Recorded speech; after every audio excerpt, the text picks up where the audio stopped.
Thank you. Thank you all. I have to say, pink never looked so good.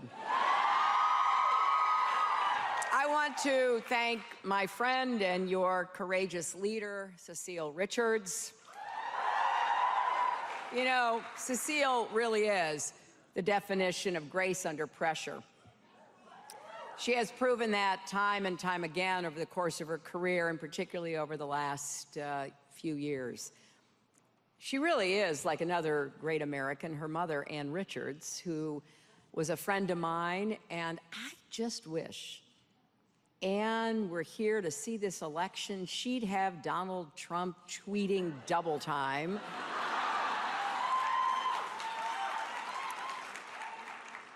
We reached a milestone together this week, thanks to you and people all over our country. For the first time, a woman will be a major party's nominee for President of the United States.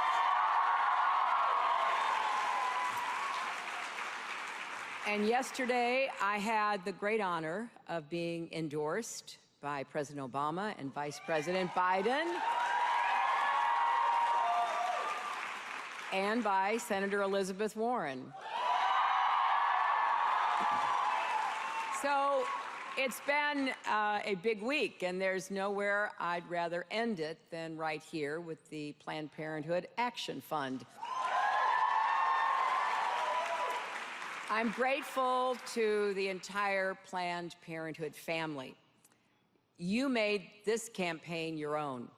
Whether you knocked on doors in Iowa or rallied in California, this victory belongs to all of you. And it belongs to the 1,000 young activists who came together in Pittsburgh last month to get organized. It belongs to the staff, the donors, and to the providers like Dr. Amna Dermish in Texas, who called out Donald Trump when he said women should be punished for having abortions, and the open letter she wrote defending her patients' right to make their own health decisions should be required reading for every politician in America.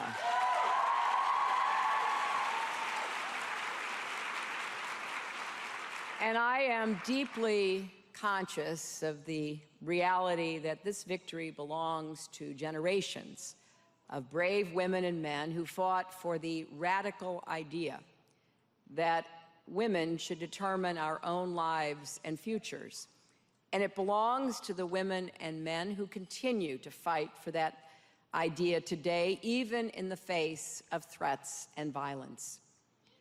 When a man who never should have had a gun killed 3 people at Planned Parenthood in Colorado Springs, leaders in this room voted unanimously to keep health centers across America open the next day. And the CEO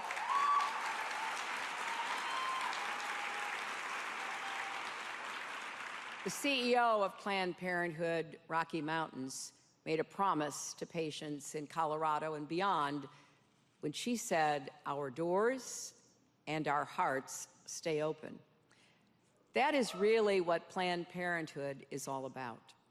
So today, I want to start by saying something you don't hear often enough. Thank you.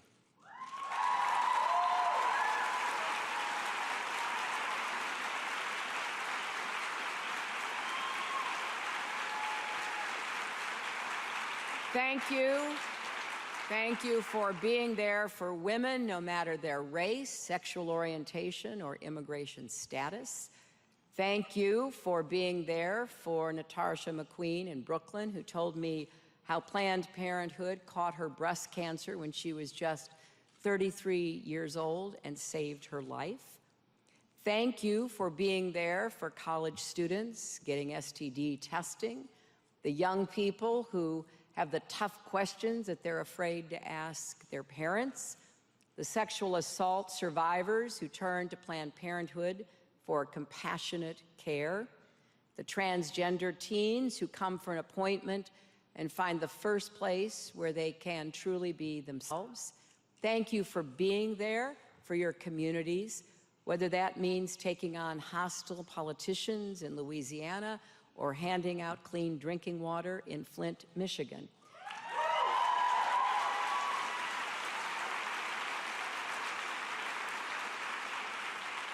And thank you for being there for every woman in every state who has to miss work, drive hundreds of miles sometimes, endure cruel, medically unnecessary waiting periods, walk past angry protesters to exercise her constitutional right to safe and legal abortion.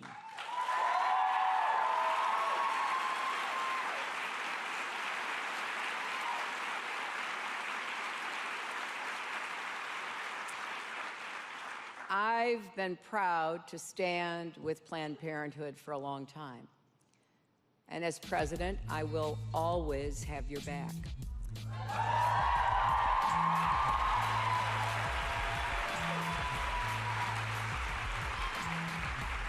Because I know that for a century, Planned Parenthood has worked to make sure that women, men, young people who count on you can lead their best lives, healthy, safe, and free to follow their dreams.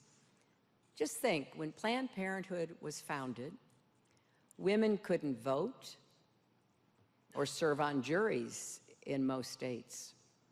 It was illegal even to provide information about birth control, let alone prescribe it. But people marched and organized, they protested unjust laws, and in some cases even went to prison. And slowly but surely, America changed for the better. 51 years ago this week, thanks to a Planned Parenthood employee named Estelle Griswold,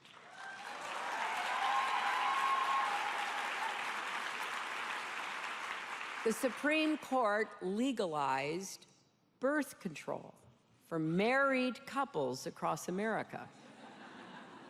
When I used to teach law, and I would point to this case, a look of total bewilderment would come across my students' faces. And not long after that, Roe v. Wade guaranteed the right to safe, legal abortion, so young women were no longer dying in emergency rooms and back alleys from botched, illegal abortions. And this is a fact that is not often heard, but I hope you will repeat it. America's maternal mortality rate dropped dramatically. And it turns out, being able to plan their families not only saved women's lives, it also transformed them, because it meant that women were able to get educations, build careers, enter new fields, and rise as far as their talent and hard work would take them. All the opportunities that follow when women are able to stay healthy and choose whether and when to become mothers.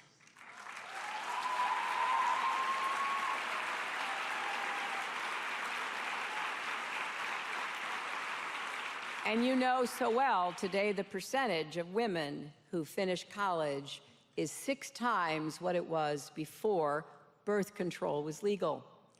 Women represent half of all college graduates in America and nearly half our labor force, and our whole economy then is better off. The movement of women into the workforce, the paid workforce, over the past 40 years was responsible for more than $3.5 trillion in growth in our economy.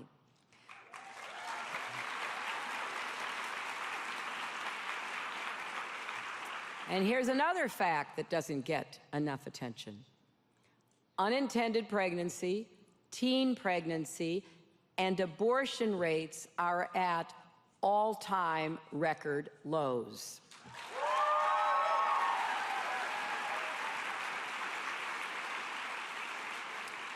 That reality and studies confirm what Planned Parenthood knew all along. Accurate sex education and effective, affordable contraception work. And you know,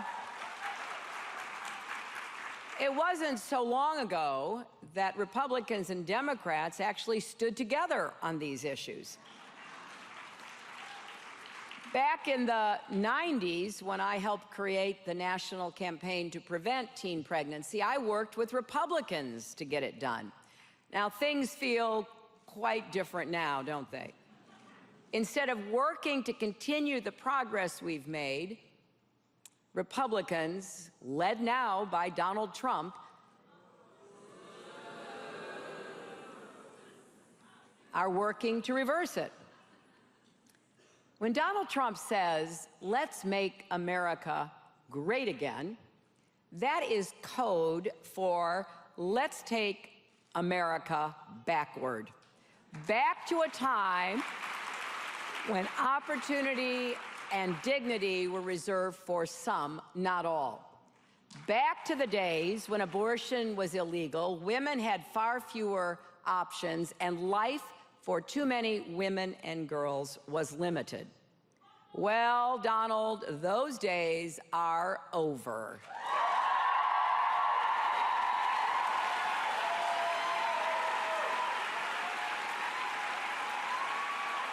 We are not going to let Donald Trump or anyone else turn back the clock. And that means we've got to get to work. Because as you know better than anyone, right now, across the country, rights that women should be able to take for granted are under attack.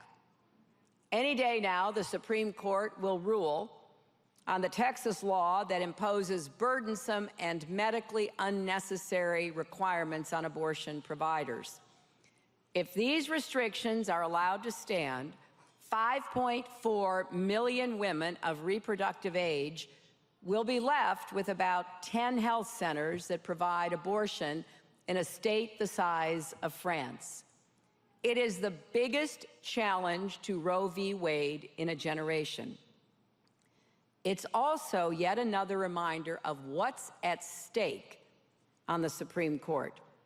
President Obama has done his job and nominated Merrick Garland to be the 9th Justice. It's time for the Senate Republicans to do their job.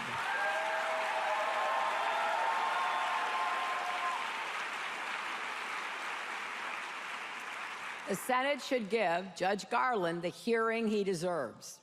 Now, meanwhile, in just the first 3 months of 2016, states across the country introduced more than 400 restrictions on abortion. 11 states have defunded Planned Parenthood in the last year, cutting some women off from their only health care provider. And of course, on a national level, Republicans in Congress have been willing to shut down the entire federal government over Planned Parenthood funding. Have you ever noticed that the same politicians who are against sex education, birth control, and safe and legal abortion are also against policies that would make it easier to raise a child, like paid family leave?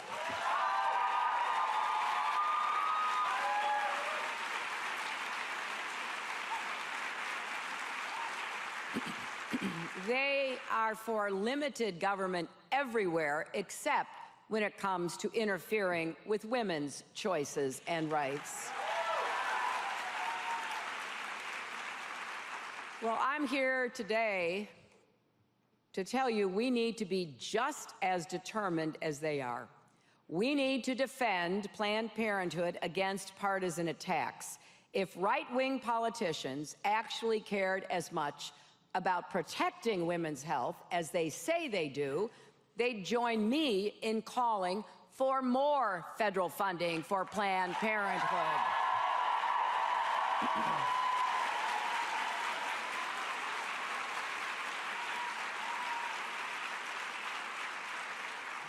We also need to fight back against the erosion of reproductive rights at the federal, state, and local levels, ensure that patients and staff can safely walk into health centers without harassment or violence. We need to stand up for access to affordable contraception without interference from politicians or employers. And let's invest in long-acting reversible contraceptives so every woman can choose the method that is best for her.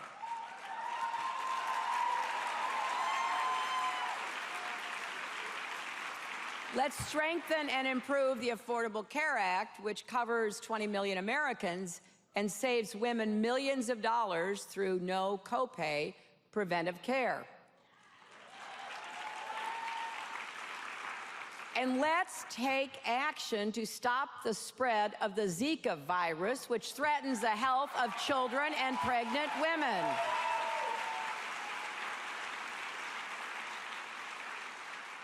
Let's repeal laws like the Hyde Amendment that make it nearly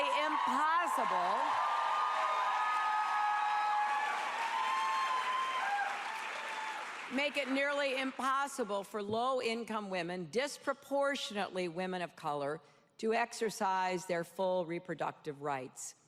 And it is worth saying, again, defending women's health means defending access to abortion, not just in theory, but in reality.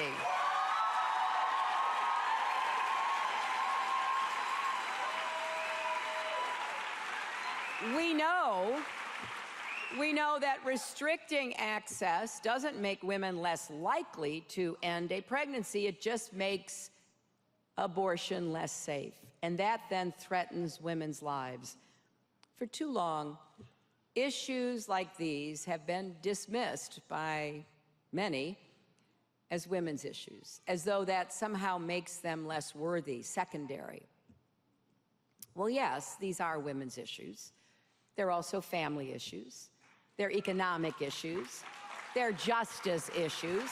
They're fundamental to our country and our future.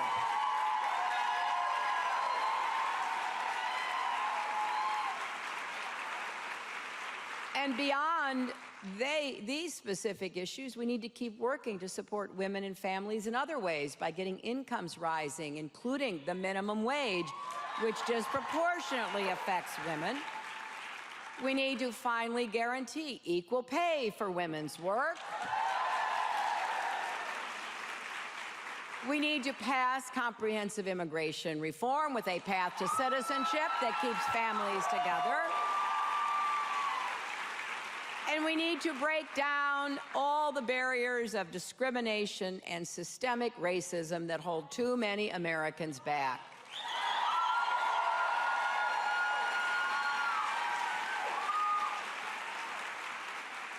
And we need to come together to stop the epidemic of gun violence that is stalking our country.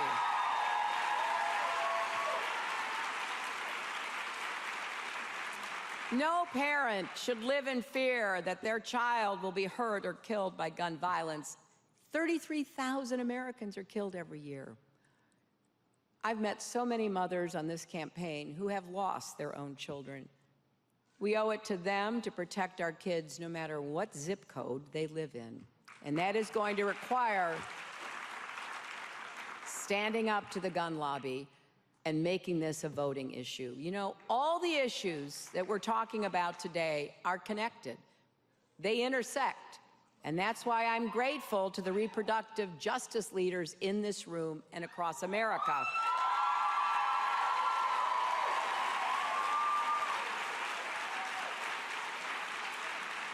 Because you know that all these issues go straight to that fundamental question: whether we believe women and families of all races and backgrounds and income levels deserve an equal shot in life. Now, that's what I believe, and you won't be surprised to hear Donald Trump believes something very different. He actually thinks guaranteeing paid family leave would leave America less competitive.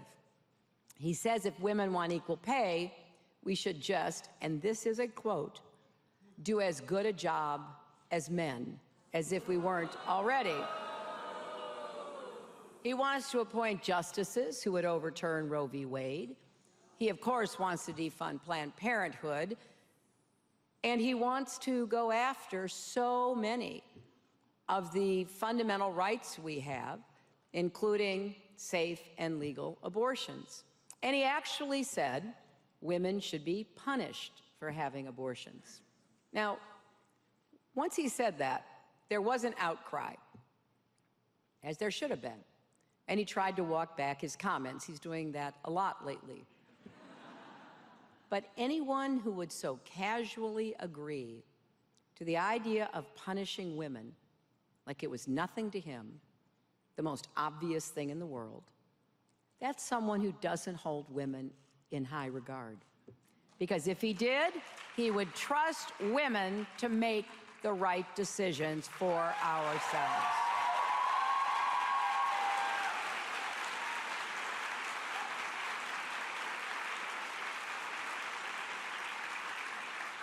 But don't worry, Donald assures us that as president, he'll be, and I quote again, the best for women. Anyone who wants to defund Planned Parenthood and wipe out safe, legal abortion has no idea what's best for women. And after all, this is a man who has called women pigs, dogs, and disgusting animals. Kind of hard to imagine counting on him to respect our fundamental rights. When he says pregnant women are an inconvenience to their employer, what does that say about how he values women, our work, our contributions? We're in the middle of a concerted, persistent assault on women's health across our country. And we have to ask ourselves, and you have to ask everyone you come in contact with, do we want to put our health, our lives, our futures in Donald Trump's hands? Now, these questions are not hypothetical. Every woman and everyone who cares about women will answer them when they vote in November. Now, when I talk like this, Donald Trump likes to say, I'm playing the woman card. And I like to say, if fighting for equal pay, Planned Parenthood, and the ability to make our own health decisions is playing the woman card, then deal me in.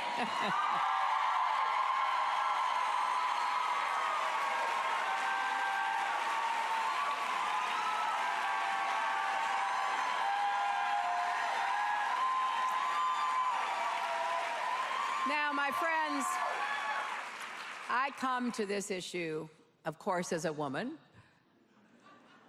a mother and a grandmother now, but I also come to it as a former First Lady, Senator, and Secretary of State. And in those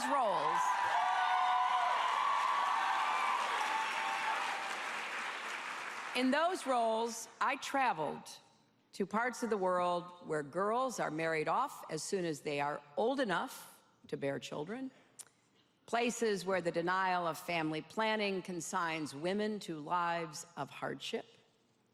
I visited countries where governments have strictly regulated women's reproduction, either forcing women to have abortions or forcing women to get pregnant and give birth. Everything I have seen has convinced me that life is freer, fairer, healthier, safer, and far more humane when women are empowered to make their own reproductive health decisions.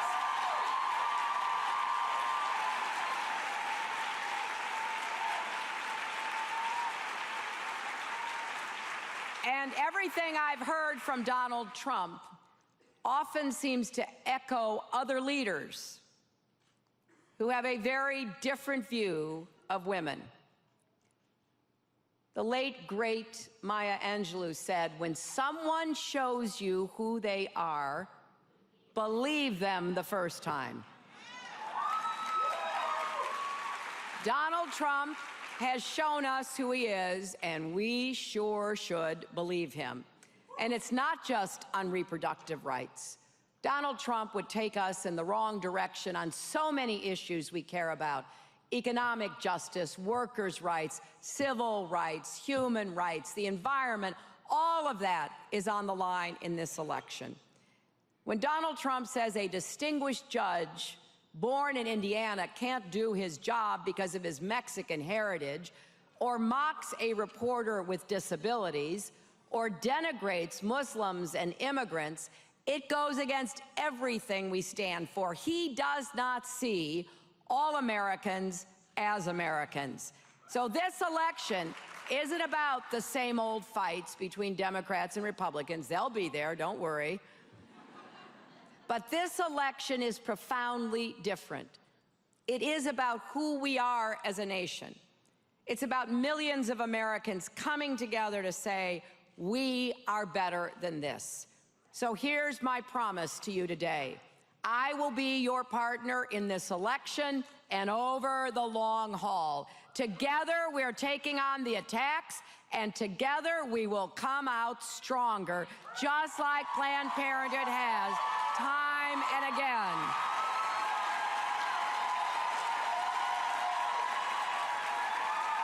And together, we're going to unify our country, stop Donald Trump, and fight for an America where we lift each other up instead of tearing each other down.